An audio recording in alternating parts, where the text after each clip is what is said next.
Hey, shh. You want to know a secret? Yeah, I've got a secret to tell you. But before we get there, did you know that we have taken a nosedive? Yes, from the big highs in 2021 in the sports card market till 2024, the sports card market is actually down about 80%. And the question is, can it go down even more? Because what's happened over the last few years is that there's been a lot of eyeballs that came into the hobby and then a lot of eyeballs that went out.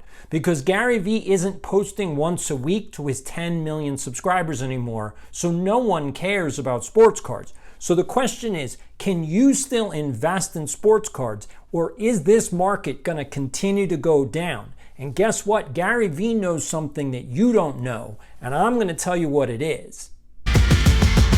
Sports show every Friday, hot take, where's the market, behind the scenes from the car shows to the streets. There's only one show, there's only one show I wanna watch, EDI Sports Show every Friday.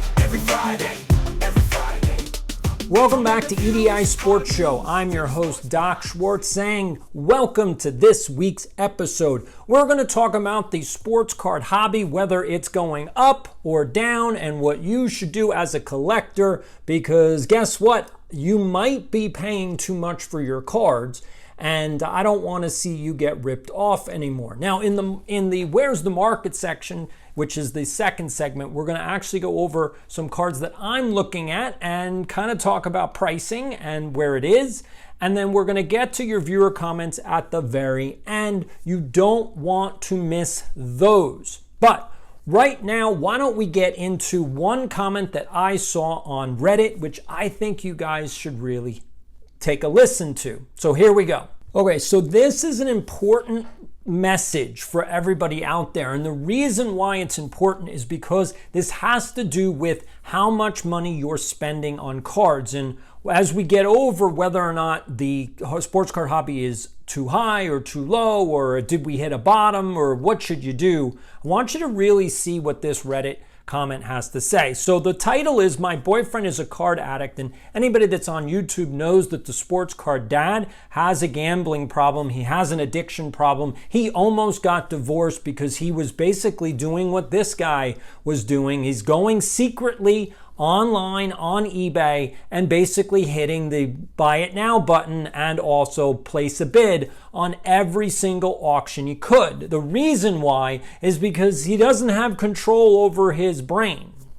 I obviously, this is the same thing. So here's what the message said. Okay, so my boyfriend always had a spending problem and he doesn't have any savings. Guess what? That sounds like most of you.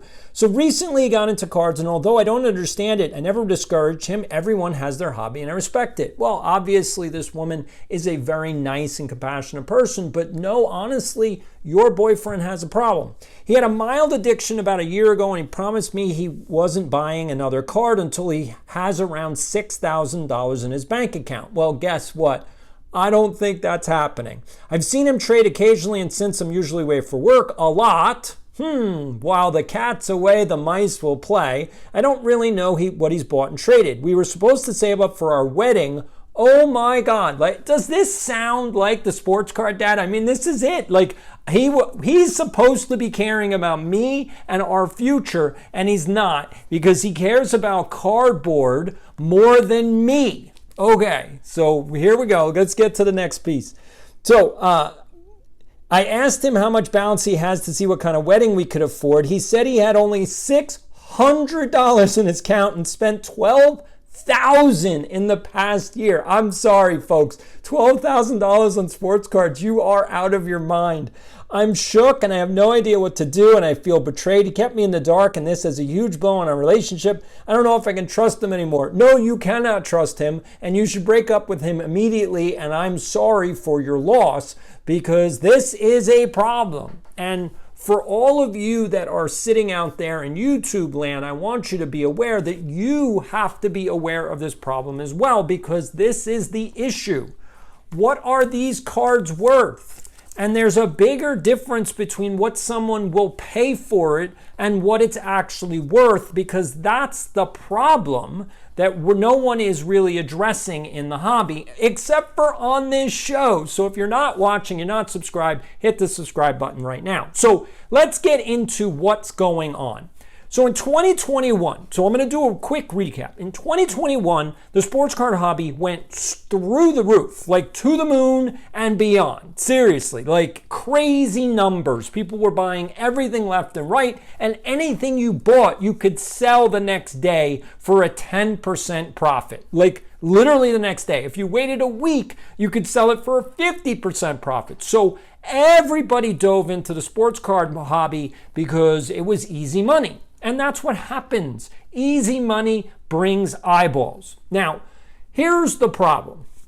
All the people that jumped into the hobby from 2019 through 2022 were all speculators.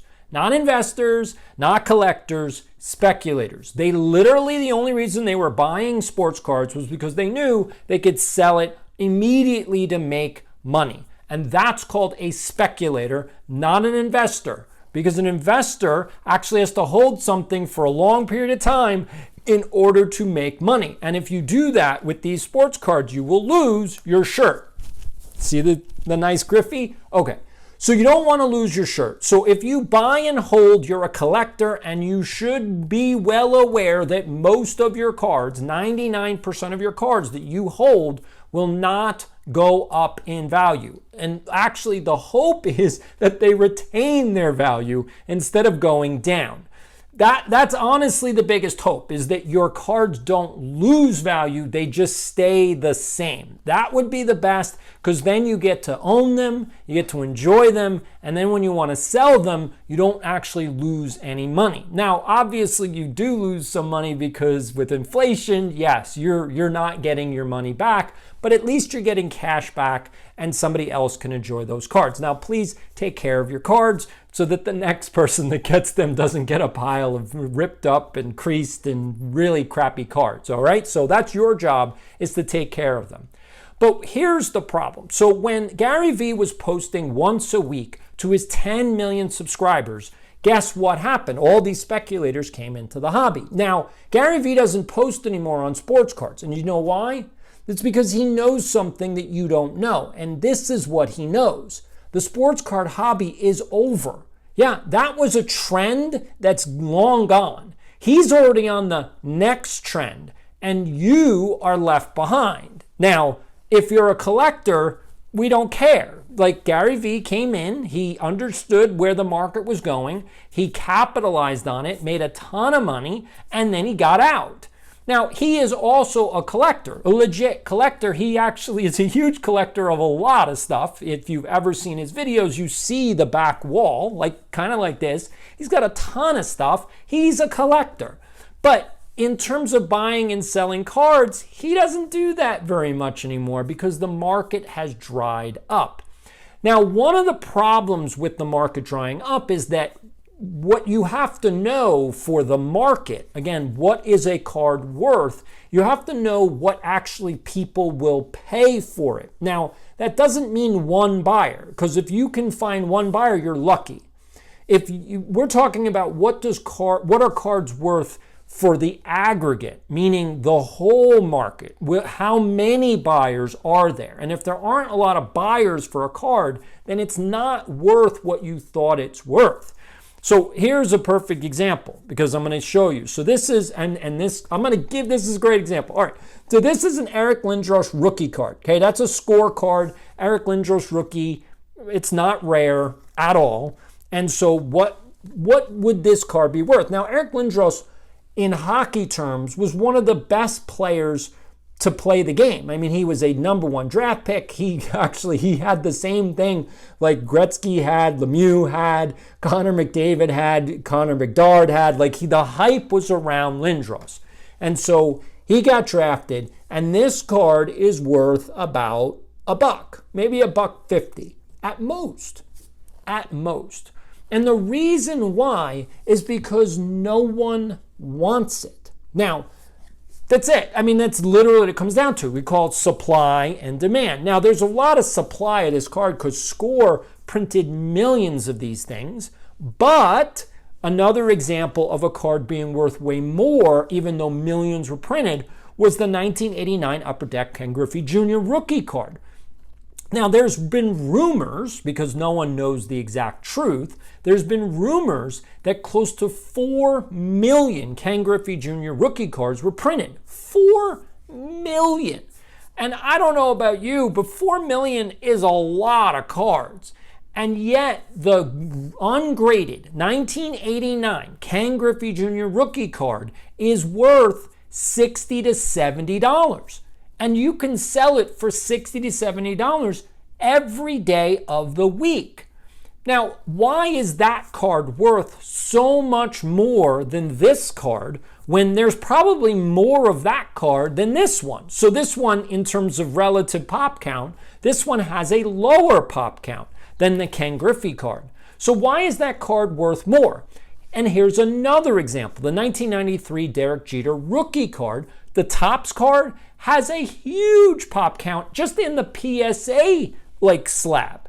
You have 40,000 PSA 9 Derek Jeter rookie cards from 1993. 40,000. That's not rare, and that's just the graded ones. The ungraded ones, there's probably close to 2 million of those out there. But how much is that card worth? Well, it's certainly not worth $1.50. So why is one card that has millions of copies worth so much more than this card that doesn't have that many? And here's another one that's another hockey one, so I'll show you that. This is a Brian Leetch rookie. Now, he's a Hall of Famer. Hall of Famer. And this was a 1989 Topps. There aren't that many 1989 Topps hockey cards. Relatively, again, way less than Ken Griffey cards. There's probably about 500,000 of these cards. But this one is only worth $2. So why is the Brian Leetch rookie, who's a Hall of Famer, worth $2? And like I said, these other two players worth way more than that. And that's because of supply and demand. And this is the issue that everybody needs to know. Gary Vee got out of the sports card hobby because there's no more demand. It's gone. You all need to understand that the only demand is you. You're the only one that wants cards. Therefore, here's my advice. Be patient. And I'm not talking like a week patience. I'm not talking a month patience. I'm talking like a few years of patience. And I know that's going to be hard for you, especially given that Reddit post that my boyfriend is a card addict. If you're an addict, you have no patience whatsoever. None. You are immediate gratification right now, and if I can't have it right now, I'm ready to slit my wrist. You guys need you go to therapy. You really need to go to therapy and work out your problems and your issues. You need patience in this hobby. I'm telling you right now, the sports card market. So you came and you clicked on this video because you want to know, is the sports card market going up, going down? What's it doing? And I'm telling you right now, the sports card hobby has more room to go down. Sports cards are about 40% overpriced in the market. Now, obviously, there's still deals. Obviously, there are cards that are undervalued. I want to be very clear. That's not every card. It's not 100%. It's like, oh my God, you can see everything. No. There are some cards that are absolutely priced where they need to be. And I'm going to show you in Where's the Market what I'm talking about in terms of this overpricing. All right? So here's the piece. If you go on eBay, if you go on Facebook Marketplace, if you go on Reddit, if you go anywhere, you are going to see that prices are high. They're high, and not only high, but they're overpriced. Now, that doesn't mean that someone's not going to say, okay, I'll buy it because of the addiction issue. This is where you need to be patient. Please be patient. It is 2024 right now, okay? It is June, end of June 2024 right now. The type of patience that I'm telling you you need a couple years of patience. By 2027, end of 27, 28, okay, so you got a few years to go. But by the end of 2027 and 28, this entire sports card hobby is basically going to hit rock bottom. It's just going to be the same way back in the mid-90s when everyone ran because of the junk wax era. We are coming to the end of the junk slab era. We are coming to the end of it. It's coming. It's here. I can see the end. And that means that prices are going to continue to go down significantly. Now, obviously, we can't come down 90% anymore because we've already come down 80%. But again, that was a balloon price. We still have 40% more to go to the downside, and that's what's going to happen. And so if you're a collector, you need to be patient. Be patient, because all of these cards are going to come right back around, because everybody that bought them with the hope of making money is going to run for the hills. And so all of these cards will be flooding the market at such low levels that you will be able to clean up as a collector. So if you want to do, honestly, here's my best advice. Make a list. Seriously, write down all the cards that you want. If you make a spreadsheet. When you go on eBay, hit the like button and then just write down those cards. Again, write down the year, write down the manufacturer, write down the name of the player, put it down, like if it's numbered, if it's patched, if it's an auto, write it all down in a spreadsheet, because again, in a couple years from now, every one of those cards is going to come back online, and you're going to see them at significant discounts from what they're selling right now. It is over. It is over. And you're going to see all of these YouTubers like the Sports Card Investor, the Sports Card Dad, they're all going to run for the hills because there's no more money. This is going to be a grinding collection all over again. If you were in the hobby between the years of 1990 to 2000, that's what we're going to enter in once again. And I think it's going to start at the end of 2027.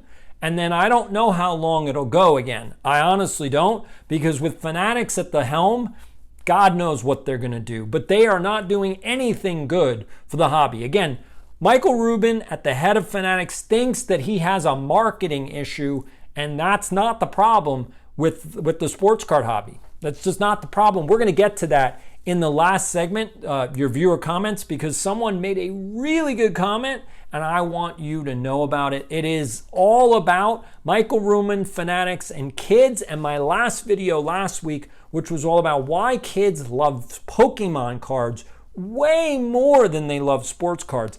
Awesome comment from one of my viewers. We're going to get to that at the last segment. All right.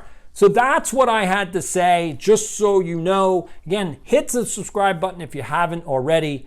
We're going to get to the next segment, Where's the Market?, where we're going to take a look at some of the cards on eBay that I'm looking at, and I'll show you how they're so overpriced that you just need to be patient. Now it's time for Where's the Market? Welcome back to this segment. So where's the market? We're going to look at two cards specifically that I'm looking at, just so you can see how overpriced things are. So first, I want to show you the 1952 Gil Hodges card. This is a beautiful card. Look at it. Got the orange. It's awesome. But here's what I want to show you. So this is the last sale for an SGC 3.5.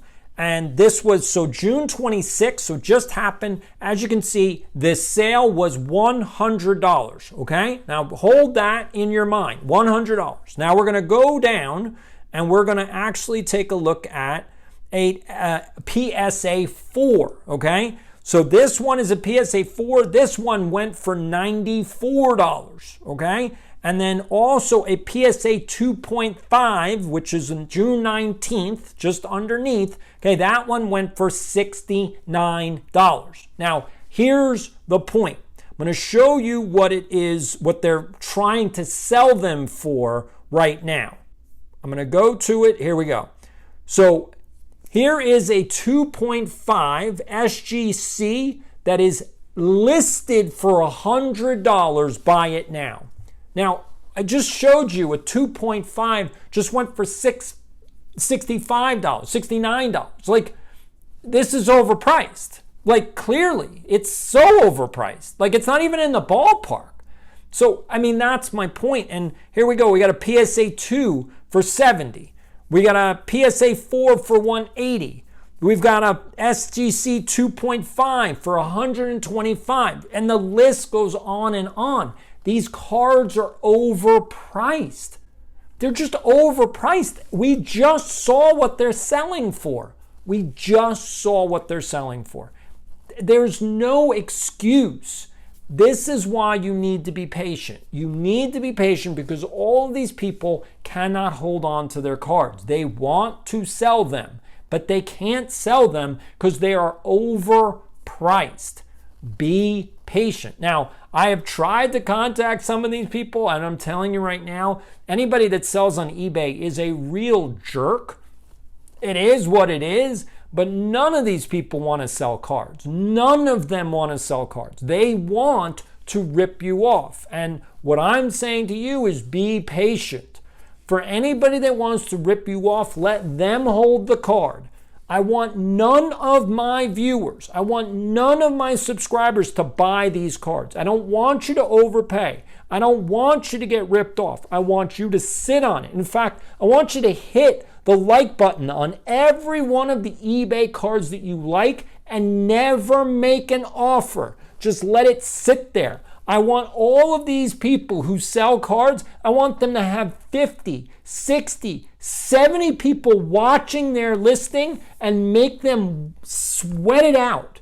Because they're going to be like, why isn't nobody buying my card? 70 people are watching this listing and no one's buying the card. And maybe in their brain, they'll click like, maybe I'm too expensive. Maybe if I put a best offer up, maybe I'll get an offer. Because on these buy it nows, there's no best offers. They're not accepting anything. I literally tried to offer somebody like, all right, so let's get to the next one. All right, so here's the second card that I'm looking at. So this is, and I think I've said this before, I'm looking for a Doc Gooden auto card. So 2024 Topps put out Series 2, I think. Actually, I'm not sure. Yeah, Series 2. So this just sold June 18th. Okay, so this card, number 4 out of 50, went for $29. Okay, $1 shipping because again, it's not that expensive a card. So $29. So that just sold.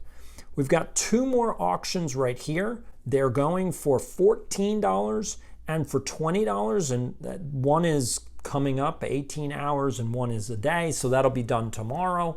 Or actually it'll be done probably right after this this broadcast is over. But I want to show you some other cards. So here's this one. This is from 2018. So this is also out of 50, and this one is listed for $40. I mean, like, what are we talking about here? A Doc Gooden autograph going for $30.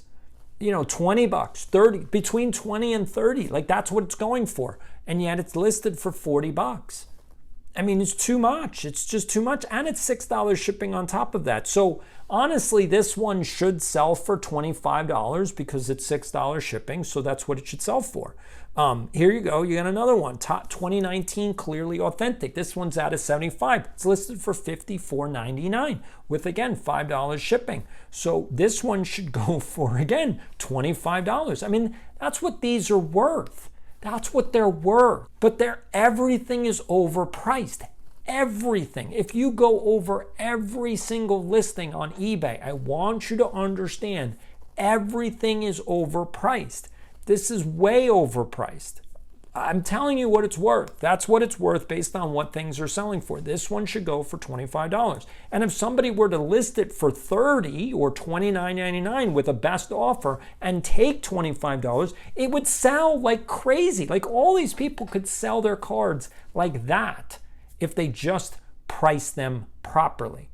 All right, so what I want to do for next week, So here we go. For the where's the market for next week, I want to create a Google Sheet that is going to have you, it's basically going to be a Google form where you can submit the cards that you want to know what they're worth. That's it. You're just going to be able to put in the name. So you put in the year, the name of the card, and who made the card, and I will do some research on what those cards are worth, and that's what we're going to do in Where's the Market. Hopefully you guys start filling it out. Again, that will be for next week, but right now let's go behind the scenes. I'm not going handheld today for behind the scenes because I can do this right from here. So one of the things that I'm doing, which you guys know, is I have a 300 card challenge. I'm not going to make that. I know it already. I've already got way more than 300 cards here, but I am not too far off. This is really working. So one of the players that I'm actually trying to collect, and I still don't have all the cards, is Gary Carter. Now, I'm going to show you. So here is the rookie card, okay? And then I have a whole bunch of his other cards. So we've got 1, 2. This is a patch card. That's an actual game used. And we've got one more. All right. Now, the reason that I'm showing that to you is because I am looking for other Gary Carter cards.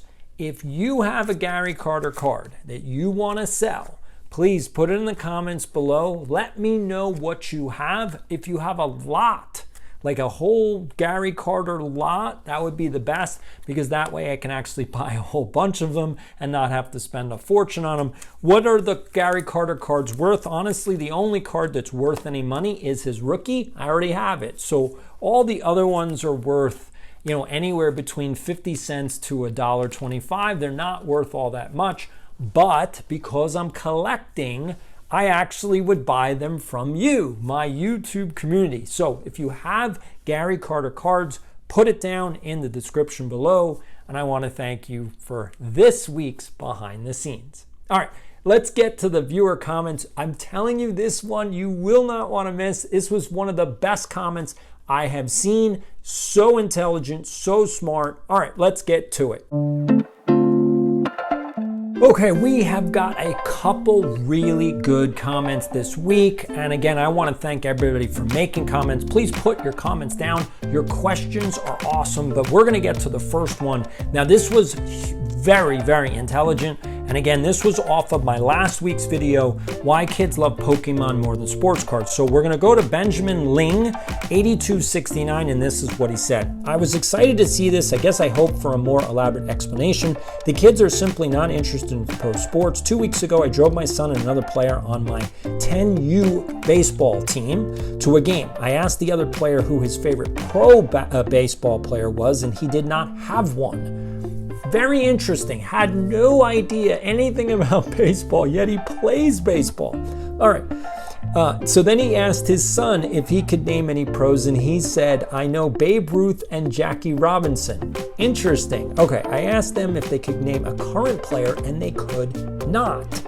I don't want to overstate the abilities of these kids, but they are both above average players in a competitive league. And yeah, if you're playing 10U, you're not just a kid who's playing recreation. I mean, you actually are good at baseball.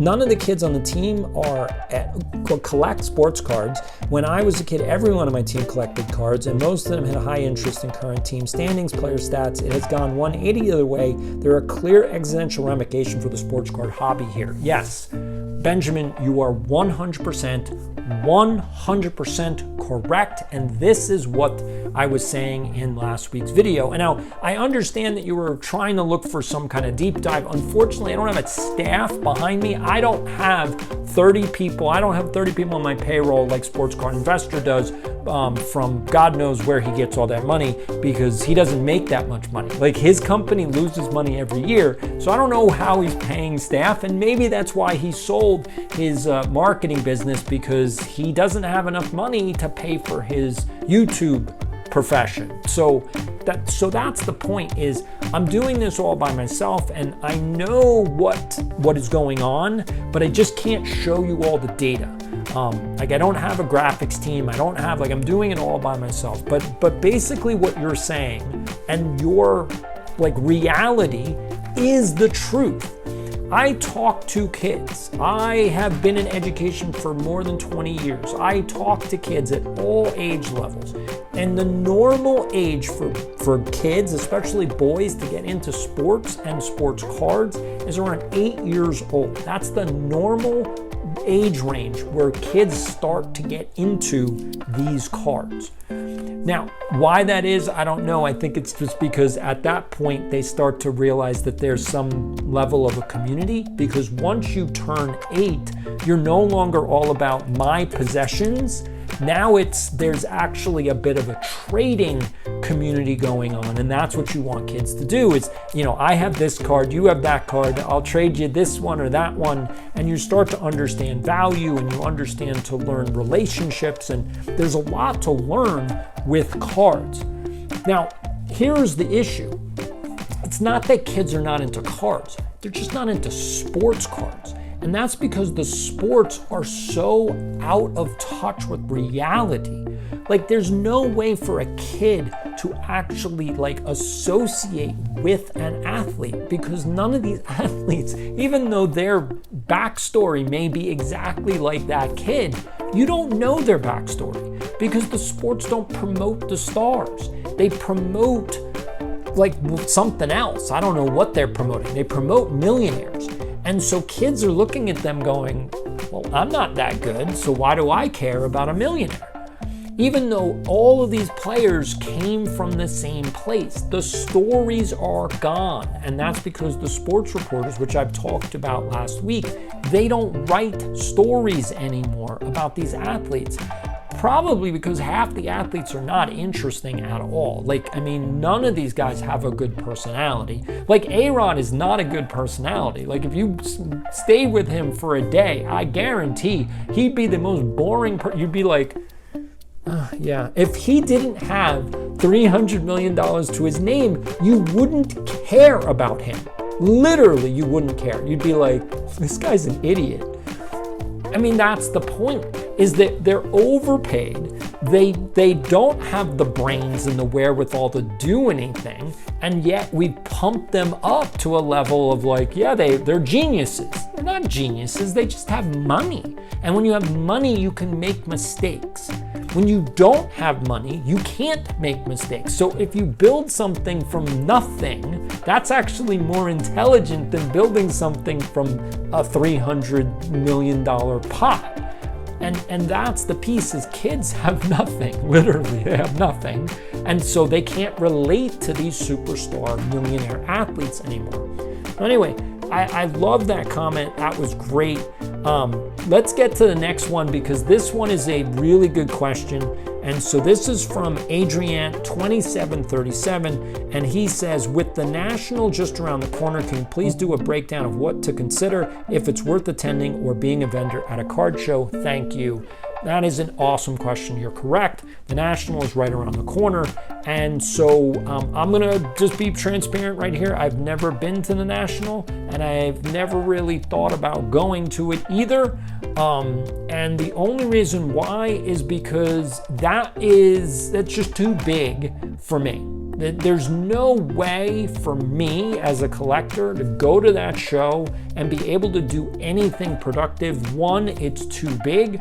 2, there's too many people. And 3, I'm not throwing around $10,000 to spend. That's just not me. The most I would ever spend at a sports card show would be $1,000. That's the most. So in terms of all of you guys understanding that I am much more of a value buyer, if I see a value, then I will buy it, which is why I made the suggestion for parents that you should basically use your $10. Okay, so go to a card show with $10 and go to a dealer with a dollar box and basically say, if you have kids, and just say, I have $10, how many cards can my kid pick out of your dollar bin box?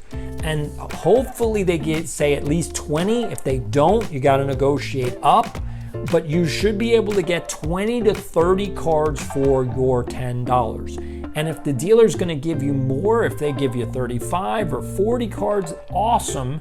But now your kid literally has an hour of entertainment for $10. I mean, because it's going to take a while for them to go through that dollar bin box. But remember, you're picking out 20 cards, 30 cards. I mean, that's a lot. It's a lot. It's a good value. And that's my point, is you have to start being a value buyer. Stop trying to pick the one card at the most expensive price.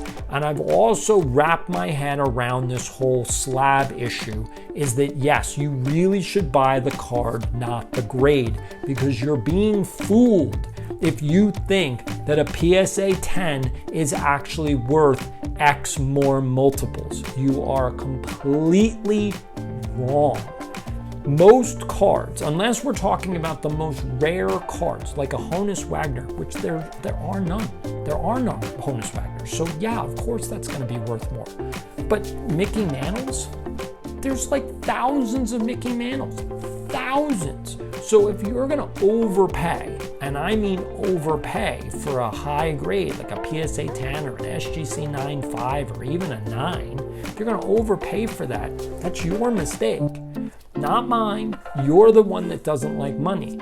Now, I personally am not going to overpay for that. Now, what am I looking for my collection? Now, I can't afford those cards because, I mean, I'm not, one, I don't have that kind of money, but two, I'm not going to waste my money on sports cards. If I could get a Mickey Mantle rookie card, I just want a card that you can actually see. Like, it's not completely scratched up and it's not ripped and whatnot. Obviously, 52 is out, 51 is out, 53 is even starting to creep out because it's just too expensive. At PSA 1, when I like SGC, but I can't find any SGC 1953 Mickey Mantles. Just can't find any. So, and at PSA 1 is going for $3,000. It's just too much. It's just too much. And that's my point, is I think that if you allow the patience, and I'm just going to be patient, I don't need to spend that money. I don't need to spend that money. I know that's the opposite of what we started this show with, that this lady's boyfriend, potential fiance, has an addiction problem. That we already know that the Sportscard dad has an addiction problem. We know a lot of people in the hobby have addiction problem. I do not. I am literally sitting here going, I would like to buy some Gary Carters, and I will wait to buy them. If I see them online and it's a deal, I'll buy them. You know, I'm talking to a bunch of people on Reddit, and they're asking prices that I'm like, you know, there's nothing wrong with the prices they're asking. Like, there's a guy who's asking $2 a card for basically Steph Curry, you know, modern, you know, like real 2023, 2022 cards. So, I mean, these cards are worth $2 each, and that's what he's asking. He's asking for $2, and I'm like, well, I'll take 20 of them. I'm like, I'm not going to pay $2 each a card if I'm taking 20 of them. I'm like, I want you to give me some kind of a discount. And he's like, no, because I'll just sell them on eBay $2 each. And I'm like, then that's fine. Like, if that's what you're going to do, but you said that selling them individually on eBay was a pain in the neck. You said it took too long, and you wanted to sell in a deal. So why would I pay $2 a card if I'm going to buy 10 of them? Why would I pay $2 a card? I'm just, you know, I think it's a deal if I could get them for less than $2, but otherwise I don't need them. So that's my point. That's my point, is just be patient. Be patient. I want to thank everybody for joining me this week. We will be here next week, even though it is July 4th. Don't worry, we will be here next week, so I want you to stay tuned. If you haven't subscribed, hit the subscribe button right now. This is the EDI Sports Show. I'm Doc. Have a great weekend. There's only one show. There's only one show I wanna watch. EDI Sports Show. Every Friday. From interviews and card news to the sports behind the scenes. Only one show covers the deeds. EDI Sports Show. There's only one show.